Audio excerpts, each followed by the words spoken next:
আসসালামু আলাইকুম। বাংলাদেশে ত্রয়োদশ জাতীয় সংসদ নির্বাচনের আজকের সর্বশেষ আপডেট জানাচ্ছি। বাংলাদেশে অনুষ্ঠিত হয়েছে ত্রয়োদশ জাতীয় সংসদ নির্বাচন।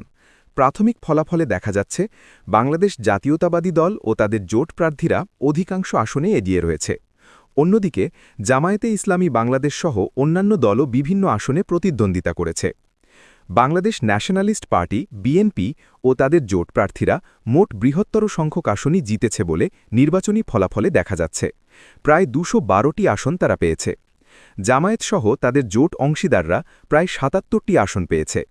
নির্বাচনে ভোটার উপস্থিতি ছিল উল্লেখযোগ্য।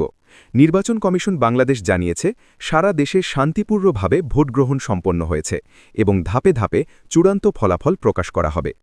বাংলাদেশে ত্রয়োদশ জাতীয় সংসদ নির্বাচন অনুষ্ঠিত হয়েছে। এটি ২০২৪ সালের সাধারণ আন্দোলনের পর অনুষ্ঠিত প্রথম বড় ভোট, যেখানে দেশ জুড়ে ভোট সহজ এবং শান্তিপূর্ণ পরিবেশে হয়েছে। দেশের জনগণ এখন চূড়ান্ত ফলাফলের অপেক্ষায়। আরও আপডেট পেতে আমাদের সাথেই থাকুন। ধন্যবাদ।